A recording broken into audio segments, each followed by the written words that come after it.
Mario Rivadulla presenta Teledebate con Ramón Reyes y Alex Jiménez. Informativo, orientador, veraz.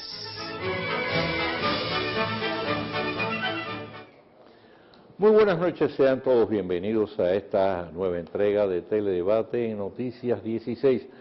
Hoy es jueves 16 de febrero del año 2017, Día de la Vida y la Seguridad Social. Bien, pues les recordamos que estamos llegando a todo el país por este canal 16, en los canales 16 de Tricón, 17 de Win Telecom, 18 de Claro y una amplia red nacional de telecable. Bien, pues la frase de este día dice así: hay palabras que abren heridas y hay otras que abren caminos. La memoria histórica pues nos lleva a la Guerra de Abril, posterior a la Guerra de Abril. Herido en combate, apresado, fusilado en Isaíto, el coronel, líder y héroe de la Guerra de Abril y expresidente constitucionalista Francisco Alberto Camaño Ireñó. Había nacido en Santo Domingo el 11 de junio del año 1933, ingresó en la Marina de Guerra en el año 1949 y en abril del 65 dirigió la lucha para reponer al derrocado presidente Juan Bosch a través del movimiento constitucionalista al que había servido de ideólogo el coronel Fernández Domínguez, muerto en el frustrado asalto al Palacio Nacional. Después de la contienda marchó a Londres como agregado militar y allí se perdió su huella, cuando de manera clandestina marchó a Cuba, donde concentró un grupo de seguidores sometidos a un largo entrenamiento con la finalidad de invadir la República Dominicana y derrocar al gobierno presidido por el doctor Joaquín Balaguer.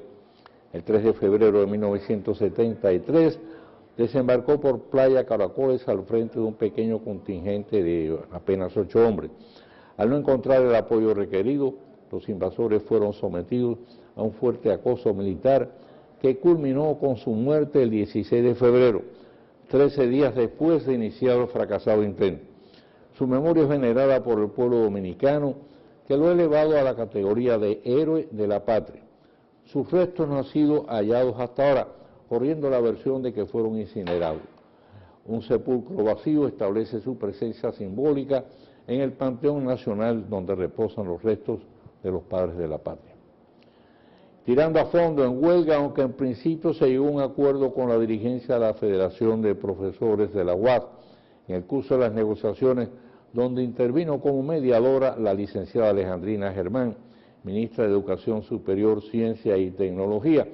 La Asamblea de Profesores, convocada para conocer los detalles del mismo, decidió mantener la huelga hasta tanto se precisen fechas de cumplimiento del acuerdo y otros detalles y sea firmado el mismo.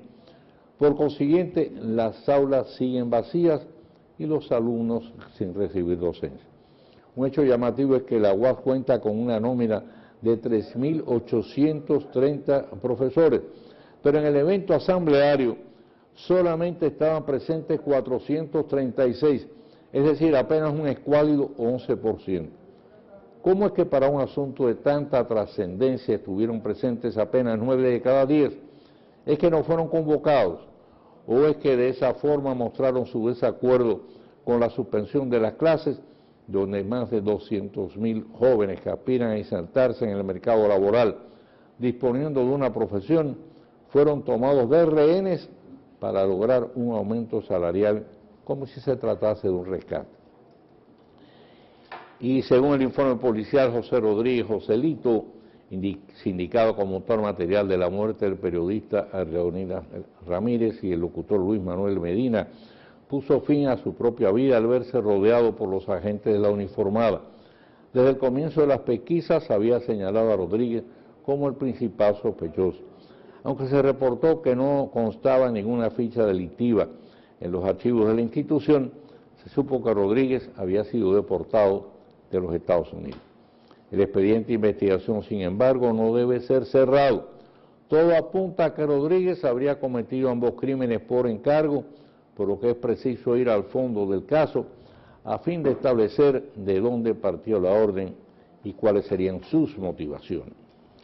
Y bien, pues tenemos que, según el director del Servicio de Salud, doctor Nelson Rodríguez Monegro, El sistema de tanda extendida implantado en el sector escolar será llevado también a los hospitales públicos. De esa forma los pacientes podrán disponer de servicios de consulta en la mañana, la tarde y la noche. De esta forma, quienes tienen que cumplir un horario de trabajo podrán atenderse sin necesidad de violentar su jornada laboral. Sin duda representará una significativa mejoría y un paso de avance hacia un sistema asistencial de salud de mayor calidad y servicio del que hemos tenido hasta ahora. Y la encuesta así latinoamericana, según publica el diario Hoy en su edición de este jueves, señala que si bien la proporción de opiniones positivas sobre el presidente Danilo Medina acusa una baja, continúa sin embargo siendo bien valorada su obra de gobierno. Un 67% aprueba su gestión frente a un 30% que la califica de mala. Por otro lado, 3 de cada 4 de los encuestados consideran que el mandatario hace lo mejor para el pueblo, por lo que confían en su desempeño. Para el presidente es una buena señal, pero al mismo tiempo el reto de poder mantener esos mismos niveles en los más de 3 años que le restan de este segundo mandato. Y para que se tenga una idea del enorme poder del lobismo que posee el comercio de armas en los Estados Unidos, el Senado acaba de suspender una regulación del expresidente Barack Obama, mediante la cual se impedía la venta de armas a enfermos mentales. En lo adelante, estos podrán adquirirlas sin limitaciones. A favor votó la totalidad de los senadores republicanos y algunos demócratas. No sería de extrañar que en el futuro pues aumente la cantidad de atentados mortales en escuelas y lugares públicos llevados a cabo por mentes desequilibradas. Y durante el oficio religioso celebrado ayer con motivo del 69 aniversario de la fundación de la Fuerza Aérea Dominicana, Monseñor Francisco Osoria se refirió al crimen que privó de la vida al periodista Leónidas Ramírez y al locutor y también periodista Luis Manuel Medina. Osoria, quien durante mucho tiempo se desempeñó como obispo en San Pedro de Macorís, afirma que eran 2 hombres buenos, cumplidores de su trabajo, a quienes conocía bien. Y de nuevo señaló que el país está viviendo tiempos de oscuridad debido a la criminalidad y el auge de la delincuencia, llamando a las autoridades a frenar ambos males y devolver la tranquilidad y el sosiego a la ciudadanía, enfatizando los valores familiares que nos legaron los padres de la patria. Vamos a hacer una pausa. Cuando regresemos ya vamos a tener con nosotros aquí a la representante de la DIA, la licenciada Yajaira Abreu, y los teléfonos estarán en pantalla para que los amigos televidentes puedan presentar todas sus quejas, denuncias, inquietudes, pedir información y hacerlo desde el interior sin cargo, ¿eh? Hacemos la pausa y regresamos de inmediato con la vida.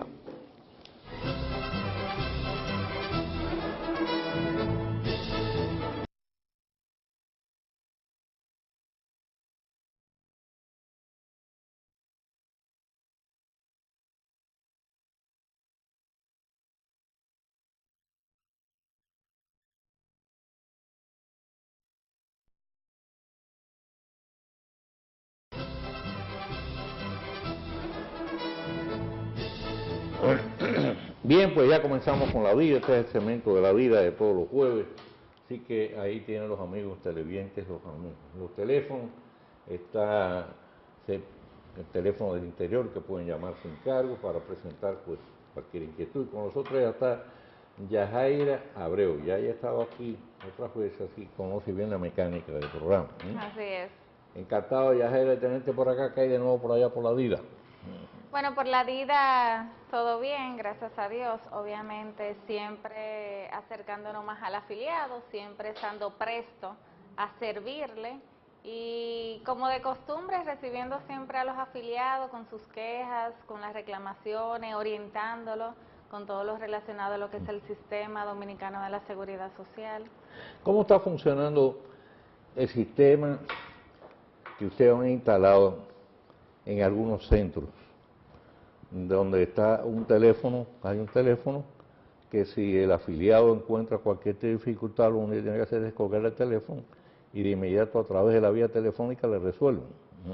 Sí, esas son las líneas directas. Es un proyecto que tiene lo que es la DIDA, con la finalidad de que el afiliado, en vez de tener que ir a la DIDA, pues inmediatamente si se le presenta una situación en el momento, el afiliado levanta el teléfono y le asiste un técnico de la misma institución No directamente. tiene que dictar ni nada. No, el afiliado no tiene que marcar ningún número Simplemente telefónico. descuelga el teléfono y ahí mismo Inmediatamente levanta el teléfono, pues le responde un representante capacitado para informarle.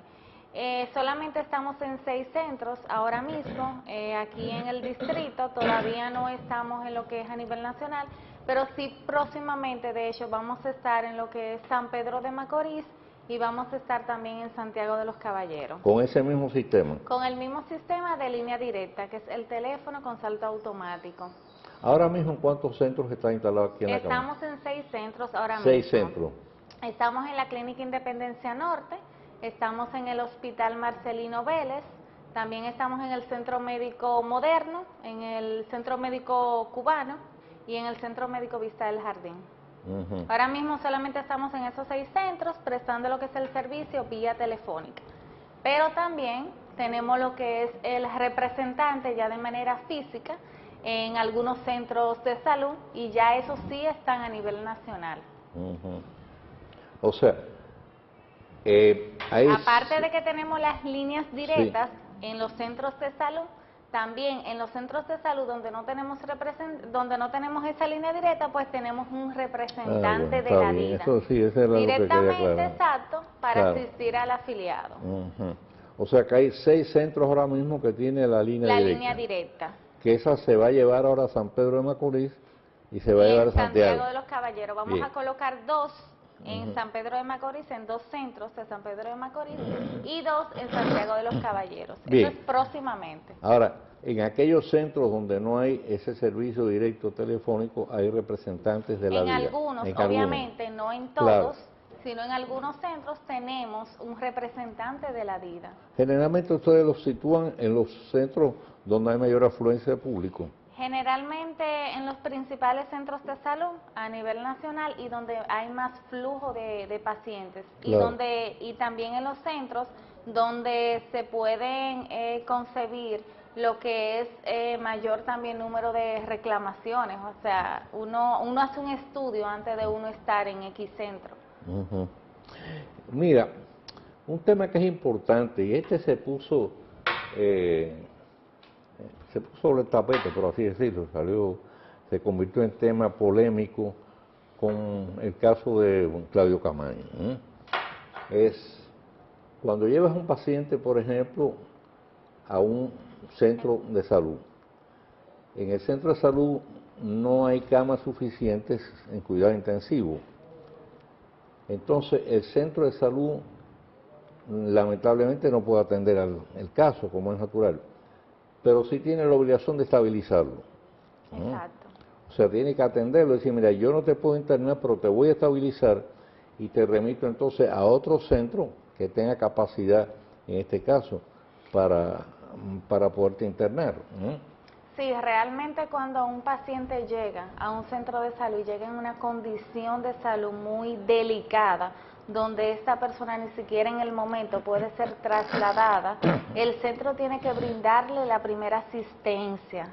O sea, los primeros auxilios se lo tiene que brindar el centro y estabilizar a esa persona. Una vez estabilizada esa persona, si el centro considera que ese paciente lo pueden trasladar a otro centro para que el otro centro le dé el seguimiento, ya sea porque el centro no tenga camas o porque no tenga los equipos suficientes o necesarios para atender a ese paciente, o porque ese centro no tome el seguro que tenga ese afiliado, no tenga contratado ese seguro. Entonces, así, inmediatamente lo estabiliza a la persona, pues lo traslada a otro centro. Pero bueno, es importante, dijiste, bueno, si no tiene el seguro de ese centro, pero aunque no tenga el seguro de ese centro, el centro sí está obligado a darle atención inicial y estabilizarlo. ¿Qué significa en este caso, desde el punto de vista médico, estabilizar a un paciente? Porque se habla mucho, pero la gente no, claro. Sí, realmente el centro está en la obligación, de hecho hay una resolución que establece que el centro tiene que estabilizar al paciente. Una vez estabilizado, si el paciente por cualquier razón no puede continuar en ese centro, pues el centro tiene que hacer las gestiones correspondientes para trasladarlo. Estabilizarlo es que si la persona llega con un infarto, obviamente tienen que estabilizarlo. En esta condición en que se encuentra ese paciente no lo pueden trasladar, o sea, porque en el camino esa persona puede sufrir y o sea, llega morir. en un estado crítico. En un estado crítico. Entonces estabilizarlo quiere decir superar ese estado crítico. Superar ese estado, esa primera fase, y ya luego, si puede tener al paciente ahí, dárlelo y continuar para ingresarlo, el internamiento y demás, pues bien. Ahora bien, como le expliqué anteriormente, si el centro no lo puede tener, o sea, no lo puede ingresar, no tiene capacidad, por alguna razón, o no tiene capacidad, ya sea por los equipos, por las camas, por el seguro, por cualquier razón, pues entonces el centro hace las gestiones y lo traslada. Siempre y cuando que la vida del paciente no corre riesgo. No corra riesgo. Ahora, en ese caso, si hay que trasladarlo, ¿el procedimiento cuál es? El centro donde ha llegado el paciente y donde se estabiliza, antes de trasladarlo, tiene primero que verificar que está estabilizado. Pero claro. Segundo, tiene que tratar, en este caso, de ubicar el centro donde hay capacidad para atenderlo. Claro. O sea, que no lo puede decir, mira, vete ahora y mira, ponte a buscar por ahí. De hecho, el médico de turno, el médico que esté en emergencia, el doctor, ya ha tratado al paciente, el doctor es que considera y determina, ya está estabilizado, pero no tenemos tales equipos para continuar, para darle el ingreso, porque hay que operarlo, hay que hacerle algún procedimiento y no podemos hacerlo aquí. El centro tiene que hacer las gestiones para trasladar a ese paciente, pero ahora bien, puede que haya un paciente en que lo hayan estabilizado y quizás requiere un procedimiento que no sea urgente, o sea, que no sea de emergencia en el momento, y que ese procedimiento se lo pueda hacer pues más luego. Muchas veces sucede que los familiares se llevan al paciente, se lo llevan al centro de salud o a otro centro de salud o le hacen el procedimiento después. O sea, que también va a depender cuál es la situación del paciente en el momento. Bueno, todo va a depender. En el caso de Claudio Camaño, el último tramo de su recorrido llegó a la clínica, creo que fue Abreu, y entonces allí la familia determinó trasladarlo a la UCI, ¿no?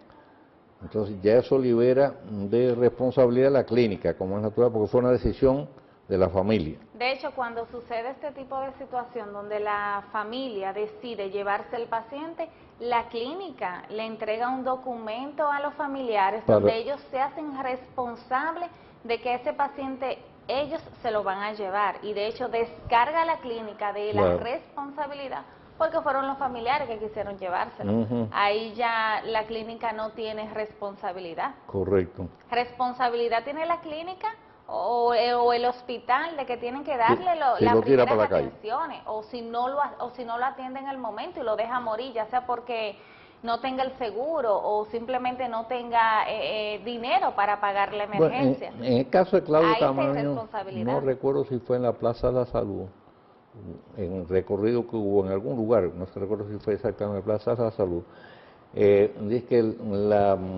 la médico que estaba allí lo atendió en la misma ambulancia, porque dice que no había ni capacidad en emergencia ni tampoco capacidad en cuidado intensivo. Entonces la mujer se encontró en esa tesitura, o sea, la profesional no, dijo, claro, si no hay capacidad en la emergencia dentro del centro, tienen que darle la atención ya sea hasta en la ambulancia donde se encuentra el paciente. O sea que eso libera responsabilidad a la médico, porque si no tenía posibilidad de atenderlo en otro sitio. Si no tenía la posibilidad de atenderlo y ella tenía que darle los primeros auxilios en la ambulancia, obviamente, y ella se lo dio y lo estabilizó, pues obviamente que la libera de responsabilidad. Ahora, vamos a especular en el sentido siguiente. Llega un paciente en estado crítico a una clínica. En la clínica, bueno, lo estabilizan de momento, se supera el estado crítico, pero sigue grave. Necesita entonces una serie de procedimientos que ese centro no está en capacidad de dar, por ejemplo, determinados equipos, etcétera, porque no todas las clínicas tienen el los mismo equipos equipamiento. suficientes, claro. Bien. Entonces, se encuentra en una situación que, por un lado, si lo traslada, corre riesgo. Si no lo traslada, se encuentra en la posibilidad de la atención. ¿Qué pasaría en ese caso? Es una situación bastante peliaguda. Sí, es una situación bastante complicada, aparte de que se podría poner en riesgo la vida de la persona. Los familiares ahí tendrían que tomar una decisión. El médico tratante es quien va a determinar si esa persona el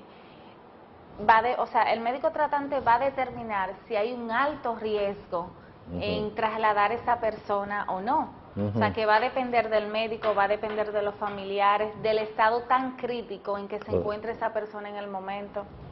Ya, Jaira, vamos a hacer una pausa, vamos a cumplir compromiso comercial y regresamos.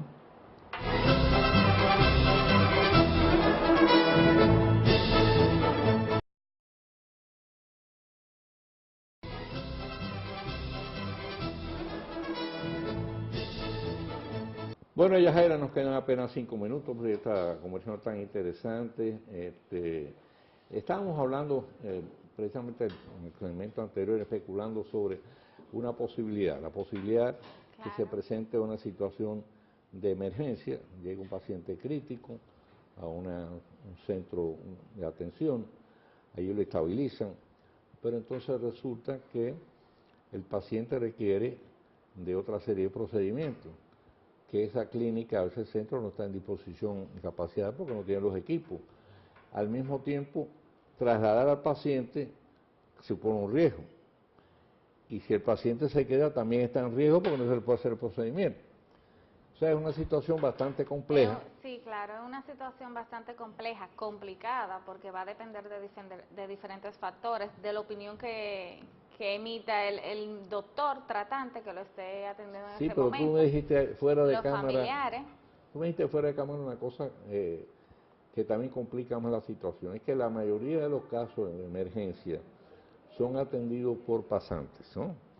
Sí, en los centros de salud, de hecho, yo cuando he visitado por alguna situación de salud, pues me he visto ya de manera yo particular, personal, con la situación de que quien me va a atender es un pasante, es un residente, quizá no tenga la misma experiencia que un doctor especializado, que un doctor con más experiencia en el área, y eso quizá también pueda influir al momento de que se tenga que tomar una decisión de si trasladar o no a un paciente, o de que muchos pacientes sufren alguna situación crítica en el momento. O sea que eso podría quizás influir. Sí. O sea que son médicos bisoños sin experiencia. Y no es lo mismo que le trate un médico con experiencia. Y para ello, imagínate una situación de ese tipo, los pobres se van a encontrar que aturdidos, ¿cómo resuelvo esto? Claro, algunos de ellos sí yo he visto que lo consultan porque hay un jefe de área, un jefe de emergencia, y siempre hay un médico ya especializado de turno, pero es posible que quizás el pasante no lo consulte y tome la decisión por sí mismo de trasladar a ese paciente cuando quizás no se pueda trasladar.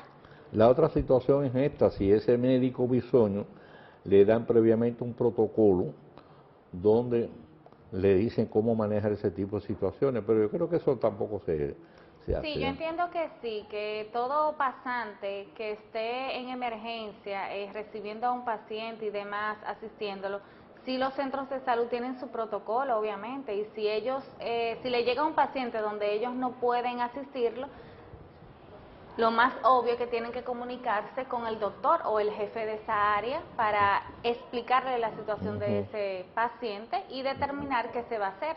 O sea, eso sí, ellos tienen su protocolo. El que lo cumplan o no lo cumplan, claro, ya es otra cosa. Ahora, todo centro de salud tiene que tener su protocolo de cómo va a manejar al paciente, de cómo lo van a recibir, de si se presenta X situación, qué van a hacer. Claro que sí. Bueno, son situaciones que se van presentando, como es natural. Por ejemplo, ahora está el caso de los centros de atención primaria. Yo me imagino que para los centros de atención primaria hay que buscar personal muy calificado. Calificado y capacitado.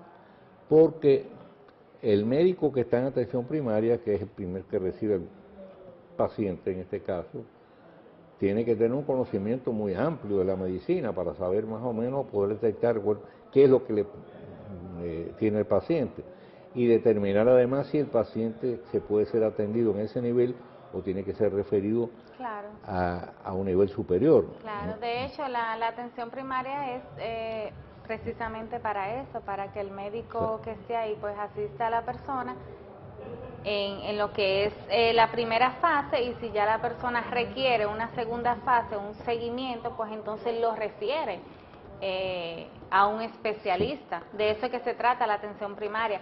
Con el caso anterior, Rivadulla, sabes que una vez yo presencié una situación donde la persona no tenían los equipos necesarios para operar a esa persona y esa persona no la podían trasladar.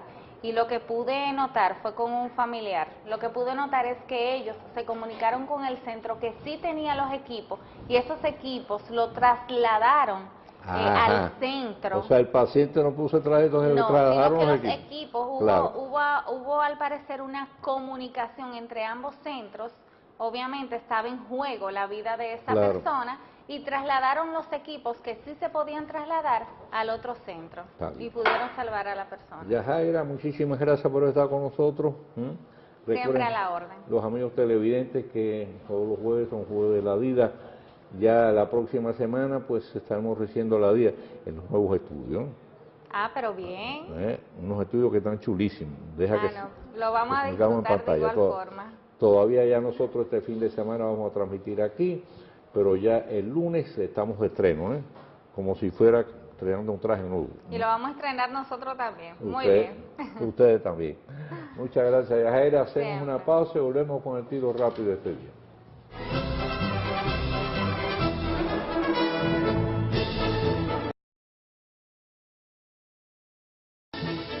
En Teledebate, el tiro rápido con Mario Rivadulla. Insistir en el cumplimiento de la ley 311-14, que dispone la obligación de rendir cuenta de sus bienes a los funcionarios públicos al entrar y salir de la administración, es casi como machacar sobre hierro frío. La pieza legislativa, obra de los senadores Charly Mariotti de Monte Plata y Julio César Valentín de Santiago, fue fruto de un laborioso y paciente trabajo de ambos.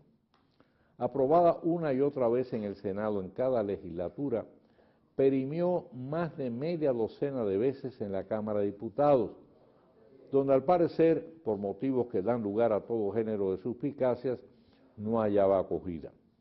Tuvieron que pasar varios años antes de que en esta instancia congresual le otorgaran su endoso y pudiera ser enviada al Poder Ejecutivo para su promulgación.